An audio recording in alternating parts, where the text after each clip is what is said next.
नमस्कार दोस्तों। आज हम सुनेंगे गरुड़ पुराण की एक ऐसी रहस्यमयी और ज्ञानवर्धक कहानी जिसमें बताया गया है कि मृत्यु के बाद आत्मा के साथ क्या होता है और कैसे हमारे कर्म हमारे भविष्य को तय करते हैं। ये कथा भगवान विष्णु और उनके वाहन गरुड़ देव के बीच हुए दिव्य संवाद पर आधारित है। तो आइए श्रद्धा और ध्यान के साथ इस पवित्र कथा को शुरू करते हैं। एक समय की बात है। भगवान विष्णु के परम भक्त और उनके वाहन गरुड़ देव के मन में एक गहरा प्रश्न उठा। उन्होंने भगवान विष्णु से विनम्रता से पूछा, हे प्रभु, जब किसी मनुष्य की मृत्यु होती है तो उसकी आत्मा का क्या होता है? उसे स्वर्ग या नरक कैसे मिलता है? भगवान विष्णु मुस्कुराए और बोले, हे गरुड़, ये संसार कर्मों का क्षेत्र है। मनुष्य जैसा कर्म करता है वैसा ही फल उसे मृत्यु के बाद प्राप्त होता है। भगवान विष्णु ने आगे बताया, जब किसी मनुष्य की मृत्यु होती है तब उसकी आत्मा शरीर को छोड़ देती है। उस समय यमराज के दूत, जिन्हें यमदूत कहा जाता है, उस आत्मा को लेने आते हैं। यदि मनुष्य ने जीवन में अच्छे कर्म किए हों, भगवान का स्मरण किया हो और दूसरों की सहायता की हो, तो यमदूत उसे शांति से अपने साथ ले जाते हैं।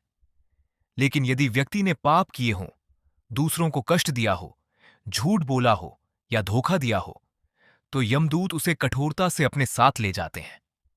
आत्मा को एक कठिन मार्ग से होकर यमराज के दरबार तक पहुंचाया जाता है। इस मार्ग में उसे अपने कर्मों का स्मरण होता है और अपने किए हुए अच्छे बुरे कार्यों का अनुभव होता है। जब आत्मा यमराज के सामने पहुंचती है तब वहां चित्रगुप्त नामक देवता उसके जीवन का पूरा लेखा जोखा प्रस्तुत करते हैं। चित्रगुप्त बताते हैं कि उस व्यक्ति ने जीवन में कौन कौन से अच्छे और बुरे कर्म किए। यदि व्यक्ति ने दान किया हो, सत्य बोला हो, माता पिता और गुरु की सेवा की हो, तो उसे स्वर्ग भेजा जाता है। लेकिन यदि उसने पाप किए हों, जैसे चोरी, झूठ, धोखा, दूसरों को कष्ट देना, तो उसे नरक में भेजा जाता है, जहां उसे अपने पापों के अनुसार दंड मिलता है। भगवान विष्णु ने बताया कि नरक में कई प्रकार के कष्ट होते हैं।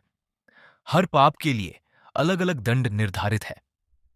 जो लोग झूठ बोलते हैं, दूसरों का धन हड़पते हैं या निर्दोष लोगों को कष्ट देते हैं, उन्हें वहां कठोर दंड भुगतना पड़ता है। वहीं दूसरी ओर जो लोग धर्म का पालन करते हैं, दान पुण्य करते हैं और दूसरों की सहायता करते हैं, उन्हें स्वर्ग में स्थान मिलता है। स्वर्ग में आत्मा को सुख, शांति और आनंद की प्राप्ति होती है।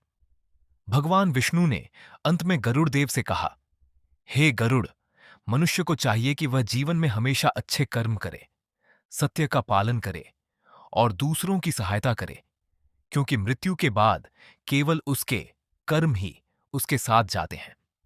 गरुड़ देव ने भगवान विष्णु की इस दिव्य शिक्षा को ध्यान से सुना और प्रणाम किया।